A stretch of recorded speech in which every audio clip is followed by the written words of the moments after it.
Hello, Muckles. Welcome back to Xylem Learning. It's me, JK. Full chapter, full revision, full question. Government ഇറക്കിയിട്ടുള്ള പുതിയ പാറ്റേണിലുള്ള ചോദ്യ പേപ്പറുകൾ നിങ്ങൾ കണ്ടാൽ ഞെട്ടും, മാർക്ക് പോവും. അതുകൊണ്ട് തന്നെ വരാനിരിക്കുന്ന പരീക്ഷയിൽ നിങ്ങൾക്ക് എന്ത് ചെയ്യാം, 40 മാർക്ക് നേടാൻ ഈ ചോദ്യങ്ങൾ നിങ്ങൾ അറിഞ്ഞു പഠിക്കണം, ഈ ചോദ്യങ്ങൾ നിങ്ങൾ കണ്ടു പഠിക്കണം, ഈ ചോദ്യങ്ങൾ നിങ്ങൾ കേട്ട് മനസ്സിലാക്കണം, കേട്ട് പഠിക്കണം. അതിനു വേണ്ടിയിട്ട് ഇതാ ഞാൻ നിങ്ങൾക്ക് വേണ്ടി ഒരു വീഡിയോ ചെയ്യുന്ന. ഈ ഒരു ചോദ്യത്തിലേക്ക് നമുക്ക് കിടക്കാം.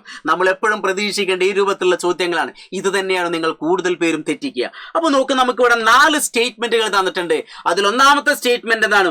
ഒരു വസ്തുവിന്റെ ചലനാവസ്ഥയിൽ മാറ്റം വരുത്തുന്നതിനെതിരെ അതിനെ എതിർക്കാനുള്ള പ്രവണതയാണ് ജഡത്വം. ഫസ്റ്റ് പോയിന്റ് ശരിയാണ്. രണ്ടാമത്തെ പോയിന്റ്, നിശ്ചലമായ ഒരു വസ്തുവിന് ജഡത്വമില്ല, അതിനെ നമ്മൾ ഇനേർഷ്യ ഓഫ് റെസ്റ്റ് എന്നൊക്കെ പറയാം. അപ്പൊ സെക്കൻഡ് പോയിന്റ് തെറ്റാണ്. നിശ്ചലമായ വസ്തുവിന് എന്തുണ്ട്? ഇനേർഷ്യ ഉണ്ട്, ജഡത്തുണ്ടെന്ന് ഓർത്ത് വയ്ക്കാം. മൂന്നാമത്തെ പോയിന്റ്, ഭാരമേറിയ വസ്തുക്കൾക്ക് ഭാരം കുറവുള്ളവയേക്കാൾ കൂടുതൽ ജഡത്വം ഉണ്ടാകുന്നു. തേർഡ് പോയിന്റ് ശരിയാണ് ഗൈസ്. ഇനി നാലാമത്തെ പോയിന്റ് വെക്കുക, ജഡത്വം വസ്തുവിന്റെ ഭാരത്തെ ആശ്രയിച്ചിരിക്കുന്നു, അതായത് മാസ് വസ്തുവിന്റെ ഭാരത്തെ എന്ത് ചെയ്യുന്നു? ആശ്രയിച്ചിരിക്കുന്നു. നമ്മൾ പഠിച്ചിട്ടുണ്ട്, ഇനേർഷ്യ കൂടുമ്പോൾ മാസ് കൂടിയാൽ ഇനേർഷ്യ കൂടുന്നു, മാസ് കുറഞ്ഞാൽ ഇനേർഷ്യ കുറയുന്നു എന്നൊക്കെ നമ്മൾ പഠിച്ചിട്ടുണ്ട്. അപ്പൊ ആ ഒരു പോയിന്റും നാലാമത്തെ പോയിന്റും ശരിയാണ്. അപ്പൊ ഇനി നോക്കുക, ഇംഗ്ലീഷ് മീഡിയത്തിലെ ചോദ്യം നമുക്ക് ഇവിടെ നോക്കാം. എന്താണ്? Inertia is the tendency. എന്താണ്? Inertia is the tendency of an object to resist a change in state of motion. അല്ലെ, സ്റ്റേറ്റ് ഓഫ് മോഷനിൽ ഒരു ഒബ്ജക്റ്റിനെ എതിർക്കാനുള്ള കഴിവിനെയാണ് നമ്മൾ, ആ ഒരു ടെൻഡൻസിയാണ് നമ്മൾ സാധാരണ എന്ത് പറയാ? ഇനേർഷ്യ എന്ന് പറയാ. അപ്പൊ ഫസ്റ്റ് പോയിന്റ് ശരിയാണ്. രണ്ടാമത്തെ point, stationary object has no inertia. അത് പൊട്ട തെറ്റാണ്. അതിനെ നമ്മൾ ഇനേർഷ്യ ഓഫ് റെസ്റ്റ്. നിശ്ചലമായ വസ്തുവിന് ജഡത്വമുണ്ട്, ചലിക്കുന്ന വസ്തുവിന് ജഡത്വമുണ്ട്, ഇനേർഷ്യ ഉണ്ട്. അതിനെ നമ്മൾ inertia of rest, inertia of motion എന്നൊക്കെ പറയും. രണ്ടാമത്തെ പോയിന്റ് തെറ്റാണ്. ഇനി തേർഡ് പോയിന്റ് എന്ന് പറഞ്ഞാൽ, heavier object have more inertia than lighter ones എന്നാണ് കൊടുത്തുള്ളത്. ഹെവിയർ ഒബ്ജക്റ്റിന് എപ്പോഴും ലൈറ്റർ ആയിട്ടുള്ള ഒബ്ജക്റ്റിനേക്കാൾ കൂടുതൽ ഇനേർഷ്യ അനുഭവപ്പെടുന്നു എന്ന് ഓർത്ത് വയ്ക്കുക.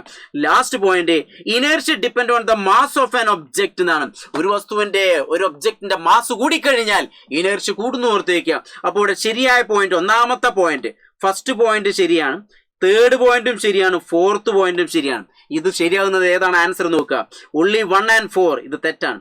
only 1 3 4 ദാ നമ്മളെ സെക്കൻഡ് പോയിന്റ് ശരിയാണ്. ഇനി അടുത്ത് നോക്കുക, only 1 2 3 1 2 തെറ്റാണ്. അപ്പൊ ഇതും തെറ്റാണ്. only 2 3 4 അതും തെറ്റാണ്. അപ്പൊ നമ്മൾ ആൻസർ ഏത് വന്നു? ഏതാണ് ആൻസർ വന്നത്? 2 ആൻസർ വന്നു.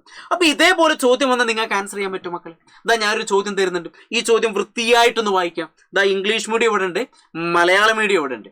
ഈ ചോദ്യങ്ങൾ ക്ലിയർ ആയിട്ട് വായിക്കാം. വായിക്കുന്ന സമയത്ത് എന്തെങ്കിലും കൺഫ്യൂഷൻ ഉണ്ടെങ്കിൽ ഒരു മടിയും കൂടാതെ നേരെ ഇങ്ങോട്ട് ലൈവിലേക്ക് പോന്നോളൂ. നമ്മൾ ഗവൺമെന്റ് ഇറക്കിയിട്ടുള്ള ഫുൾ ക്വസ്റ്റ്യൻ, ഫുൾ ആൻസർ നമ്മൾ സെറ്റാക്കി തരും, പക്കാക്കി തരും.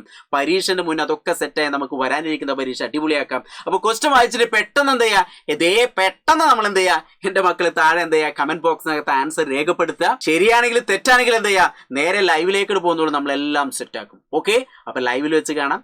പരീക്ഷ നമുക്ക് അടിപൊളിയാക്കണം.